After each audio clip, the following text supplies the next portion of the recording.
फरमाते हैं कि मैं ना मजदूर लेने गया, बगदाद के चौक में मजदूर बैठे होते थे, तो मेरी उन मजदूरों में से ना एक नौजवान बच्चे पे नजर पड़ी। बड़ा कमजोर सा वजूद था, लेकिन चेहरे पर इबादत का निशान था। माथा बताता था कि नमाज का बड़ा ख्याल रखता है। मैं उसके करीब गया।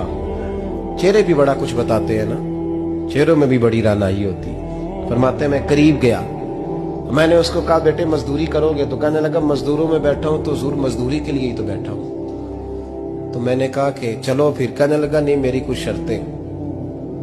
मैंने कहा बताओ। कहने लगा पहली शर्त यह है कि लोग 4 दिनार दिहाड़ी लेते हैं, मैं 3 दिनार लूंगा। मैंने कहा यार भाई तो बड़ी बेहतरीन है, बाकी भी इस तरह की रख ले। उसने कहा हुजूर दूसरी शर्त यह है कि मैं आपकी मुकम्मल बात मानूंगा, लेकिन जब अजान हो जाएगी फिर आपकी नहीं सुनूंगा। तीसरी बात उसने ये की कि हुजूर मैं आपके घर में काम करूंगा पर आपके किसी सवाल का जवाब नहीं दूंगा। कहते मैंने कहा यार तू बड़ा अजीब है, शर्तें तो मालिकों की होती हैं। कहने लगा जी बहरहाल मैं शर्तें लगा के जाता हूं। फरमाते मैं उसे घर ले आया, काम मैंने उसको बताया, तो जो काम मजदूर सारे दिन में करता है ना उसने 2 घंटे में ही कर दिया। हमारे मजदूर सिगरेट पीने में भी तो आधा घंटा लगाते हैं, वो चाय पीने जाएं तो पौना घंटा। वहां उनको भी तो दयानतदारी करनी चाहिए कि नहीं करनी चाहिए?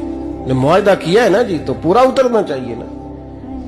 कहते 2 घंटे में। अब काम जब बंदा शुरू कराता है तो काम और निकल आता है। कहते काम मैंने उसको और बता दिया, वो करने लगा। उसने मिट्टी निकाल के रखी थी बाहर रास्ते में, तो अजान हो गई जोर की। उसने वहीं कुदाल छोड़ी कही और चलने लगा। तो मेरा बेटा कहने लगा इसको जरा बराबर कर दो। कहने लगे चुप कर जा, तेरे बाप से बात हुई थी, जब अजान होती है तो मैं किसी और की नहीं सुनता, सिर्फ अल्लाह रसूल की सुनता हूं। कहते मस्जिद चला गया, नमाज पढ़ के आया तो दोपहर का वक्त था। मेरी बीबी कहने लगी इसको को खाना खा ले। कहते हमने कहा खाना खा लो, तो कहने लगा मैंने रोजा रखा, रमजान भी नहीं था, नफली रोजा रखा हुआ। फरमाते हैं शाम हुई, मैंने 3 दिनार दिए, तो मैंने कहा तेरा नाम क्या है? कहने लगा मैंने आपसे कहा था मैं किसी सवाल का जवाब नहीं दूंगा। तो वो चला गया। अगले दिन मैं फिर लेने गया उसे, काम कुछ और निकल आए, तो लोगों ने बताया वो सिर्फ हफ्ते वाले दिन आता है। मैंने कहा क्यों? कहने लगे जी वो कहता है मेरा हफ्ते का खर्चा 3 दिनार है, जब 3 दिनार कमा लेता हूं तो बाकी सारा टाइम अल्लाह रसूल की जिक्र में गुजार दिया करता हूं। फरमाते हैं जी अगले हफ्ते मैं फिर लेने गया, मैंने पूरा हफ्ता इंतजार किया कि काम उसी से कराना है। मैं जब गया तो मैंने कहा चलो। कहने लगा मेरी शर्तें याद है ना? और मैंने कहा याद है भाई साथ चल। फरमाते हैं काम कराया, 2-3 हफ्ते वो आता रहा। 1 हफ्ते में गया तो लोगों ने कहा हुजूर आज नहीं आया। क्यों? कहने लगे बीमार हो गए। कहाँ घर है? कहने लगे बगदाद के कब्रिस्तान के पीछे जो कच्ची आबादी है उसमें रहता है। फरमाते मैं गया, दरवाजे पे दस्तक दी तो कहने लगा हुजूर आप हैं? दरवाजा खोला है, आ जाइए। फरमाते मैं अंदर गया तो मैंने कहा तुम्हें कैसे पता चला मैं आया हूं? कहने लगा हुजूर अल्लाह वाले हो, आप नहीं आना था, वरना अमीर तो गरीबों का पता लेने कोई नहीं आते। कहते मैं करीब गया तो कहने लगा मैं आपका इंतजार कर रहा था, तेज बुखार है, तप रहा। जेब से कुछ पैसे निकाले, कहने लगा ये पैसे रख ले। एक अंगूठी निकाली, कहने लगा हुजूर आज रात को मेरा इंतकाल हो जाएगा, इन पैसों का कफन खरीद के सुबह जनाजा पढ़ के मुझे दफन कर देना, और जब दफन करो तो ये अंगूठी लेके असर के बाद हारून रशीद के पास जाना। आप उसे कहना मैंने मिलना है, पर वो आपको टाइम नहीं देगा। आप उसको आवाज दीजिएगा कि तेरी एक अमानत है मेरे पास, फिर वो आपसे मिलेगा तो अंगूठी दे दें, फिर आप मेरी तरफ से फारिग हैं। हजरत फरमाने लगे तेरा नाम? और कहने लगा हुजूर वक्त थोड़ा है, आज रात मैंने जाना है, बड़ी लंबी माफी मांगनी है रब करीम से, अगर मुनासिब समझे तो मुझे अपने रब से तन्हाई कर दे।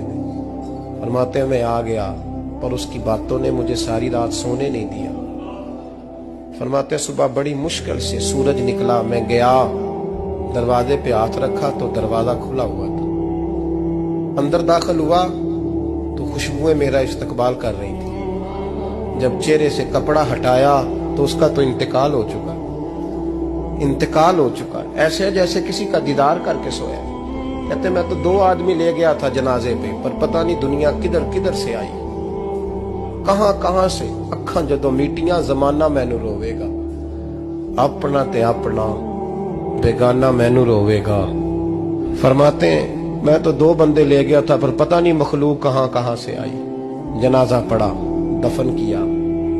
हारून रशीद के पास में असर के बाद गया, मैंने बुलाना चाहा पर बादशाह था, मेरी तरफ देखा ही नहीं। मैंने उसको कहा तेरी एक अमानत मेरे पास है। फरमाते हैं वो मुझे कोने पे ले गया, क्या बात है, कमरे में बुलाया, मैंने अंगूठी दी। हारून रशीद तो चीखे मारने लगा, कहने लगा अंगूठी वाला कहाँ है? मैंने कहा वो तो इंतकाल कर गया। कहने लगा मुझे कब्र पे ले चल। कहते मैं कब्र पे लाया तो वो लेट गया, तड़प के रोने लगा। मैंने कहा मेरा कलेजा फट जाएगा, ना उसने कुछ बताया ना तूने बताया, ये कौन था? तो हारून रशीद कहने लगा ये मेरा बेटा था। मैंने कहा तेरा बेटा और मजदूर? कहने लगा हुजूर ये हजरत दाऊद ताई के पास बैठा करता था, उनका मुरीद था, मुझे रोज कहता था अब्बा तूने बड़ी दुनिया इकट्ठी कर ली है, मरते वक्त तुझसे टांगे समेटी नहीं जाएंगी, इतना हिसाब नहीं तू दे सकेगा। मैं इसको समझा देता, इसकी अम्मा समझा देती। ये रोज हमें कहता छोड़ दो, आ जाओ अल्लाह रसूल की बारगाह में झुक जाएं। हम समझ। एक दिन ये चला गया, कहने लगा फिर तुम्हारा रास्ता और है और मेरा रास्ता और है। ये सोने की अंगूठी गलती से इसके पास रह गई, गलती से हीरे की अंगूठी चली गई। कहने लगा देखो मेरे बेटे ने आज वो भी वापस कर दी है। फिर तड़प के कहने लगा हारून रशीद था तो ये मेरा बेटा, पर मेरा मुर्शद निकला, मेरा पीर निकला। भाई जिंदगी तो बड़ी थोड़ी है ना।